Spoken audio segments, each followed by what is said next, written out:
Hello friends, विवा food रेसिपीमध्ये आपले सगळ्यांचे मनापासून स्वागत। इथे बघा मी काळा घेवडा घेतलेला आहे। काळ्या घेवड्याचे दाणे आहेत।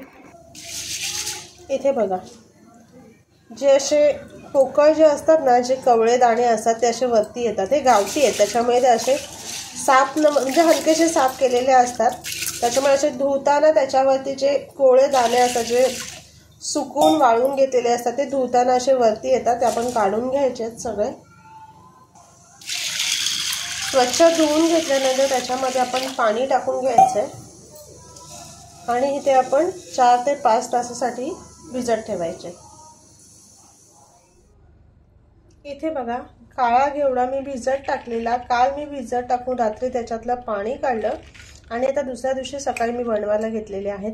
त्याला मोड आलेले आहेत बघा, किती मस्त हलकेसे असे मोड आलेले आहेत। आता ह्याच्यातलं पाणी काढून स्वच्छ धुवून घेते। त्याचबरोबर इथे मी काही वाटणाची तयारी करून घेतलेली आहे।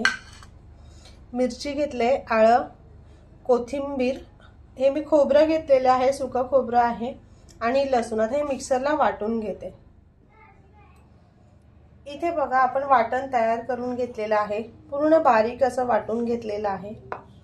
छोटा कुकर घेतलेला आहे, त्याच्यामध्ये तेल टाकून घ्यायचे आणि ह्याच्यामध्ये काय करायचंय, आपण ते जो काळा घेवडा आहे ते टाकून आपल्याला परतून घ्यायचं आहे। त्याच्यावरती तेलांमध्ये छान असं भाजून घेऊयात आपण।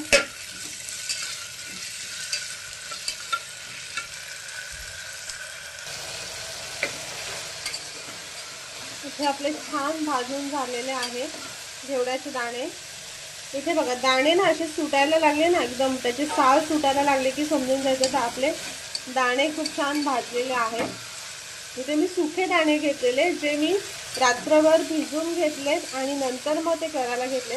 तुमच्याकडे ताजे असतील, ताजे जर शेंगांमधून काढून घेतले असतील तर ते तर खूपच छान लागते, हे सुद्धा छान लागतात।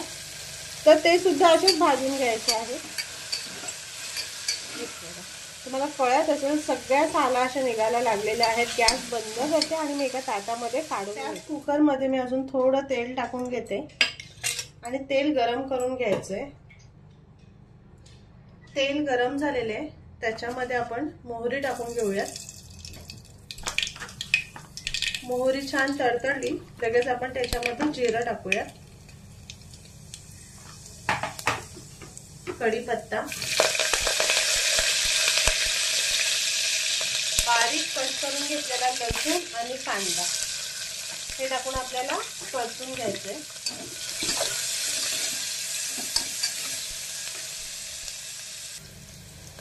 कांदा परतून झाला की त्याच्यामध्ये टोमॅटो टाकूयात आणि हे सुद्धा आपल्याला छान असं मऊ होईपर्यंत परतून घ्यायचं। कांदा आणि टोमॅटो छान सॉफ्ट झालेले आहेत। आता ह्याच्यामध्ये आपण जे तयार करून घेतलेलं वाटण आहे ना, ते टाकून घ्यायचे आणि वाटण टाकून आपल्याला मिक्स करायचे।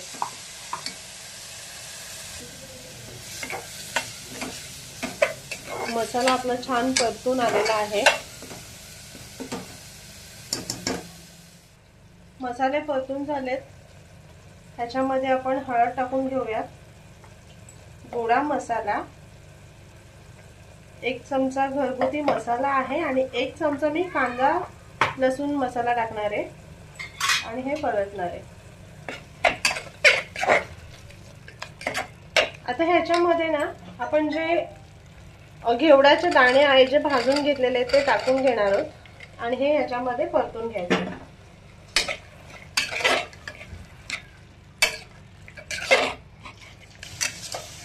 वाटणामध्ये 2 मिनिटं आपण हे दाणे परतून घेतलेले आहेत, मस्त मिक्स झालेले आहेत। आता काय करायचं, आपल्याला ह्याच्यामध्ये गरम पाणी ओतून घ्यायचंय। गरम पाणी करून हे त्याच्यामध्ये टाकून घेतलेलं आहे आणि मिक्स करायचंय। गरम पाणी टाकूनच शिजवायचे, जेणेकरून पटकन शिजत जाईल, कारण हे दाणे आहेत ना ते पटकन शिजत नाही, त्याला थोडा वेळ लागतो, म्हणून गरम पाणी टाकून घेतलेले आहे। त्याच्यामध्ये आपण चवीप्रमाणे मीठ टाकून घ्यायचंय आणि कुकरचं झाकण लावून आपल्याला 6 ते 7 शिट्या करून घ्यायचे।